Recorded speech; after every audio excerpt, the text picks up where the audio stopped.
agents, 45 admin and technical specialists, and 4 presidential appointees. And yet, nakatrabaho pa rin po kami.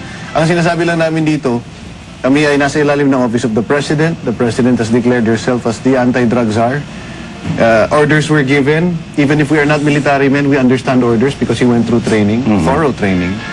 We will comply. Kaya pag sinabing keep quiet and go back to work, keep quiet kami. Alright. Mahirap siya. Keep quiet lang ho kami, sandali-sandali lang, pero magbabalik kami kaagad. 0920-515-9390 o kaya padala po ang inyong mga tawag sa 442-6254, 442-6255. We will be back. Marami bang nakumbik? At yung pagkakonvict sa kanila na binigyan sila ng penalty reclusion perpetua, nagkaroon ba ng pagtaas o pagbaba ang kaso ng droga? Unfortunately, it seems na marami ang dismissal. Pangalawa, I think Attorney Panelo will agree with me that before, yung selling, hindi non-bailable. Binago ang batas.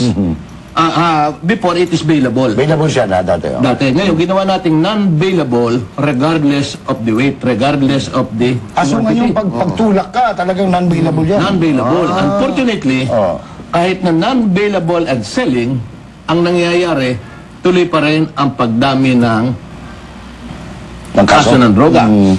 And there are times na pag nakikipagkwentuhan ako sa mga abogado, well, of course, marami naman tayong mga agencies na hindi naman lahat clean.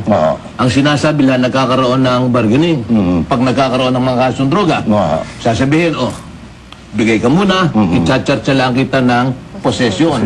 Instead of selling. Kumbaga, nadadowngrade yung kaso? Nadadowngrade yung kaso. Pag hindi ka man nag-bargain, papailan ka naman ng selling o kung talagang ano.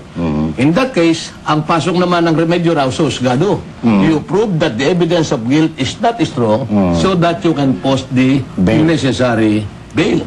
And therefore, kahit na ginawa nating selling ay non-bailable, hindi rin bumaba ang kaso ng droga.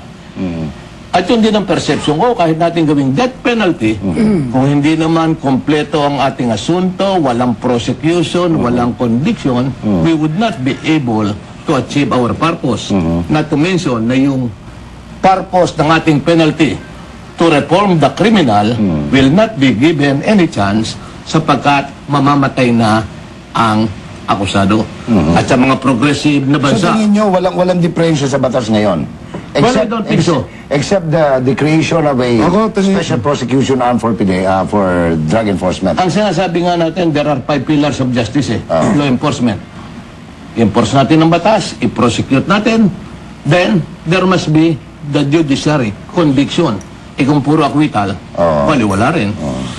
Ako, ang tingin ko, dapat hindi lang nakapokus doon sa pusher Dapat pati sa user, taasan din ang penalty. Ang tanong nung unknown texter, sa bypass operation, bakit hindi binibidyo man lang for document action para walang problema tulad ng turuan, common sense lang yan. Kasi wala naman kasing bypass Ito pa si Lito ng... Maganda yun. Maganda yung point. Meron na ba kayong plano na ganyan? At least may kasama kayo, kahit na Tagalog, na magdo-document. Meron na po. Meron na. In fact, in the previous operations, nasubukan na po namin yan. Ako, I for one, I was part of one operation where somebody was selling cocaine. Na video namin. That's Ba't hindi ginagawa yung standard dyan? Kasi okay na ebidensya yun. Okay, sabi ko muna. Palalalimin pa namin. Mr. J, Mr. Willie, gusto ko lang, linawin. Kasi sa PIDEA, nasa 9165 nakasaad yung Plainview Doctrine. Paano nila na-confiscate yung items kung wala silang search warrant sa nasabing sasakyan? Okay? Sasagutin po ng PIDEA yan. Sasagutin po ng PIDEA yan. Tayo maghahanap buhay muna.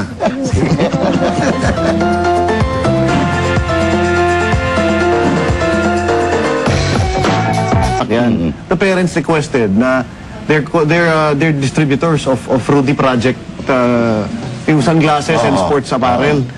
Nung nirequest nila, baka pwede ho namin kunin. Gawa ng baka makompromiso kami sa pag-deliver. Kapamilya ito. Baka makompromiso kami doon sa delivery ng products.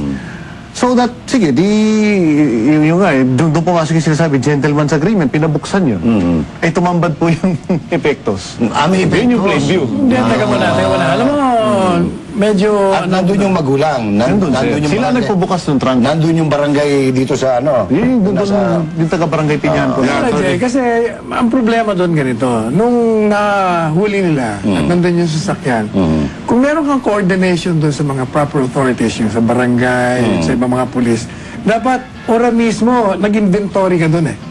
Hindi na dapat yung tumagal ng ganong katagal eh. Ito in hindsight ito. Diba? Hindi dapat nga, hindi hindsight, dapat ganyan talagang ginagawa mo. Kasi yung opportunity pagplanta ng ebidensya, malaki eh. If you did not do that, doon mababasura yung kaso. Oo. Pero kasi, ayun nga sir, at maganda yung suggestion ni attorney. Ang problema nga doon, yung hindi naman kasi siya search warrant, nangyari doon. Saka, dalawang grupo actually nga yung team dyan. Yung isang team na hold sa gwardiya, yun yung nakiki-coordinate, ngunit ayaw nilang papasukin sa village. Alam mo, yun nga, in fact, that will prove na walang coordination. Kung may coordination, ba't naman di makakapasok? Hindi papapasukin ng gwardiya. Kung nag-coordinate ka dun sa security, definitely papasok ka. Baka naman hindi na mahuli. But that is Baka easier na-coordinate. said than done, ha? Pagka yung isang lugar, katulad ng Sakong Farm pare, yung bagsakan ng mga pansabong na manok, paano ka mag-coordinate, magre-raid ka ron? Eh malayo pa, sumisipol na lahat yun doon, sipulan na. Eh di nakatakbo yung ano. Hindi, ito security ito, security Kaya agency ka ng ano. malay mo, nakatimbre din yun. Oh. Partner, dito sa usapin ito, hindi pwede ang puro malay at puro siguro. Kasi pag ang hinuhuli mo, especially big time na sinasabi, kinakailangan di kampanilya yung gagawin mong paghuli. Kaya hindi mo masisisi ngayon yung prosecutor na mabasura kung islapi Yung ano? Oo. Eh, mas masisisi naman, hindi nagtatanong eh. Oo. Ba't naman Alam mo, walang eskwelahan sa mga tanga o nagtatanga-tangahan. Oo, di ba? Ito talaga. Simple lang yung common sense eh. Duda ka, nagtanong ka, kanino ka ba? Side. Oo, ganun yun eh. Sino ba tinatanong mo? Hindi, ito, general ito. Ayan. Common sense lang yan. Yun, hindi nabibili sa palengke yun, di ba? Okay. Oo. Pagka, teka muna, bakit ganito ano yun? Bakit na-delay? Halika nga, Pukring, paliwanag mo nga sa akin. Bakit na-delay ito? Pati, kasi responsibility mo yan. Pwede yung sinasabi mo eh. Remember, ang kaso pare ganito eh. Ako simple, hindi ako abogado. People of the Philippines versus so and so. Pwede nga yung Sino ba prosecutor? Ikaw yung kinatawan ng people. Pwede nga yung sinasabi mo, partner. Kaya lang meron sinusunod na batas. Pwedeng kulo si Sal Panelo na ubo ng galing na abogado. They can very well depend.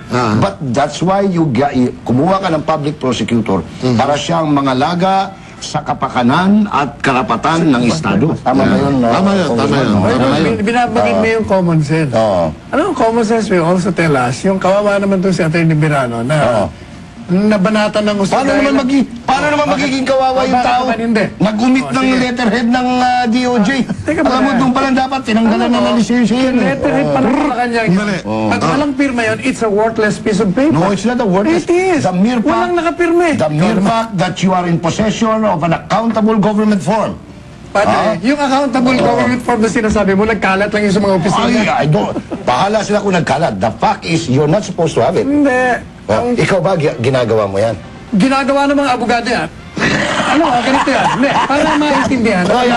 Sige. Sabi ko nga sa isang broadcaster na kliyente ko, yung pagdadraft ng order, ginagawa yan pag isa, tinatamad yung gagawa.